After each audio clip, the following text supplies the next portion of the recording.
Assalamualaikum warahmatullahi wabarakatuh. Balik lagi bersama gue di channel Nobar Movie. Kali ini gue akan membahas alur cerita film Inside Man.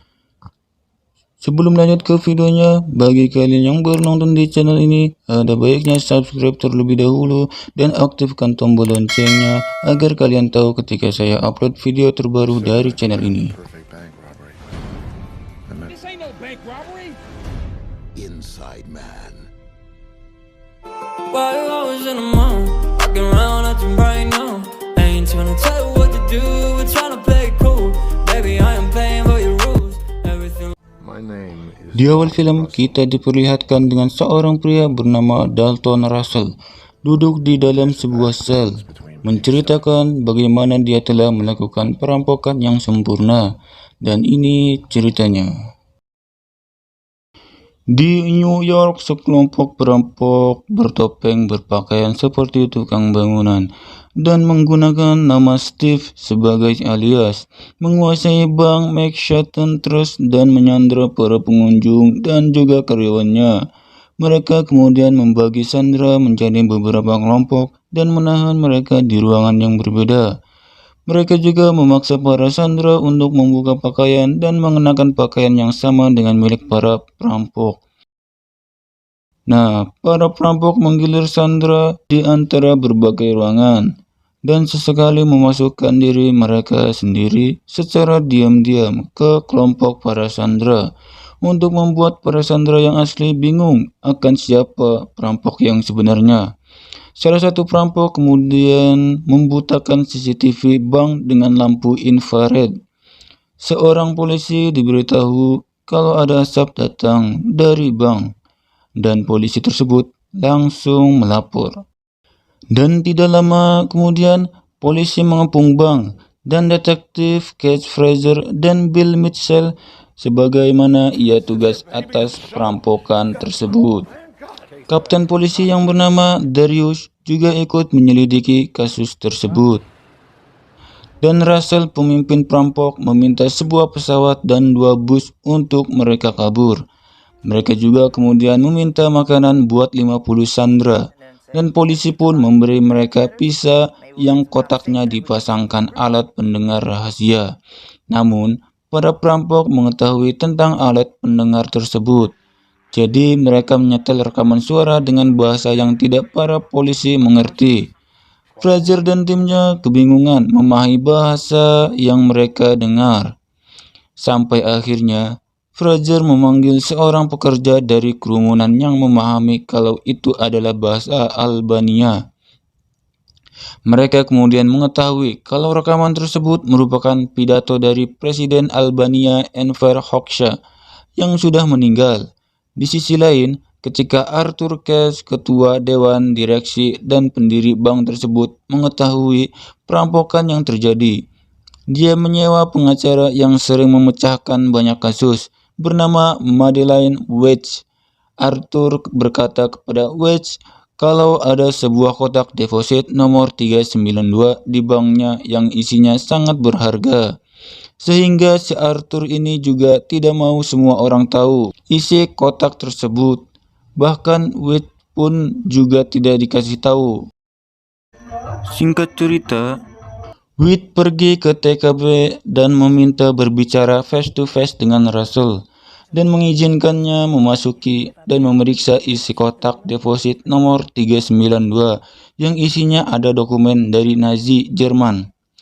Russell di sini memberitahu Wade kalau Arthur membuat bank Manhattan Trust ini dengan uang yang diterima dari Nazi yang mengakibatkan kematian banyak orang Yahudi selama Perang Dunia Kedua. Wade kemudian memberitahu Russell kalau Arthur akan memberinya uang yang banyak jika dia memberikan isi kotak tersebut. Tetapi Russell tidak mau. Singkat cerita, para tim polisi sudah mulai lelah dengan kasus ini. Dan Fraser menyiapkan pesawat dan 2 bus sesuai keinginan Russell. Tetapi sebelumnya Fraser meminta Russell untuk membiarkannya masuk untuk memeriksa para sandera sebelum membiarkan para perampok pergi. Dan Russell pun memberinya dia masuk dan membawanya keliling bank. Di dalam, Fraser sempat bercakap-cakap dengan Russell, yang akhirnya Fraser memberitahu kalau dia adalah orang miskin. Bahkan dia belum bisa ngasih cincin kawin ke istrinya. Russell menanyakan apakah dia sayang sama istrinya. Fraser pun menjawab, ya. Setelah berkeliling bank dan ingin kembali keluar, Fraser tiba-tiba menyerang Russell tetapi dihentikan oleh perampok lainnya. Setelah diperbolehkan kembali keluar, Fraser menjelaskan kepada timnya kalau dia sengaja berusaha memprovokasi Russell dan mengambil kesimpulan kalau Russell bukanlah pembunuh. Namun hal ini tampaknya tidak terbukti ketika para perampok sengaja memperlihatkan pada Fraser dan timnya mereka menembak kepala salah satu sandera yang ditutupi kain. Eksekusi sandera tersebut mendorong tim unit layanan darurat untuk bertindak. Mereka berencana untuk menyerbu bank dan menggunakan peluru karet untuk melumpuhkan para perampok. Tapi tidak lama kemudian, Fraser mengetahui kalau para perampok telah memasang alat pendengar pada polisi. Melalui sebuah kotak yang dikasih Russell sebelumnya, para perampok meledakkan granat asap menyamar dan menyatu dengan suara sandera, lalu keluar dari bank bersama para sandera.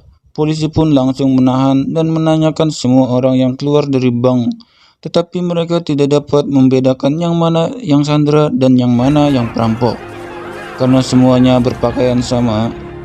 Sementara itu, Fraser dan timnya mulai menelusuri dalam bank dan menemukan senjata perampok adalah senjata replika plastik.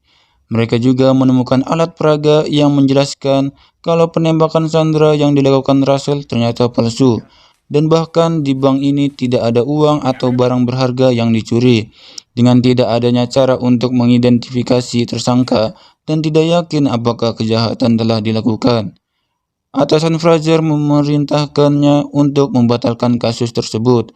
Fraser bagaimanapun juga mencari catatan bank dan menemukan kalau kotak deposit nomor 392 tidak pernah muncul di catatan bank apapun sejak bank itu didirikan pada tahun 1948. Dia pun akhirnya memperoleh surat perintah penggeledahan untuk menyelidikinya.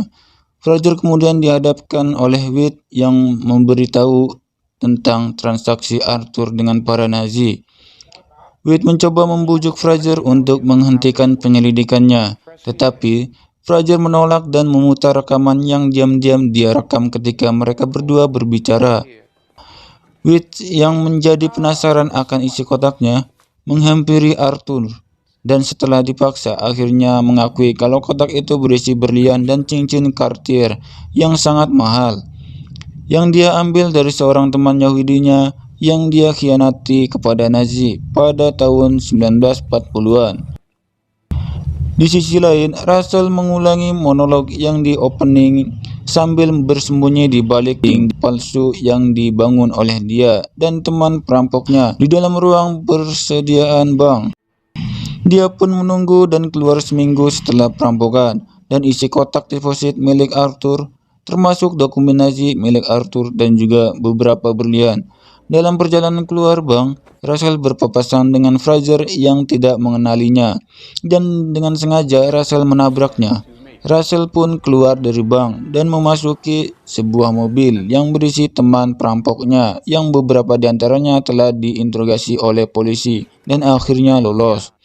Ketika Fraser membuka kotak deposit milik Arthur nomor 392, dia menemukan cincin Cartier dan catatan dari Russell yang bertuliskan ikuti cincin itu.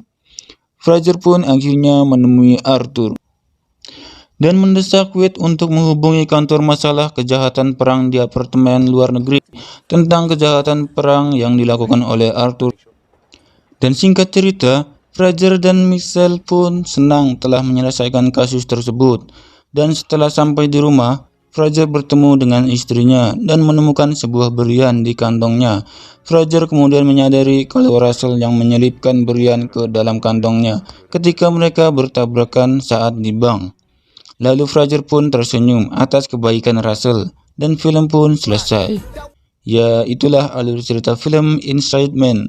Dan sampai jumpa di video selanjutnya. Bye bye.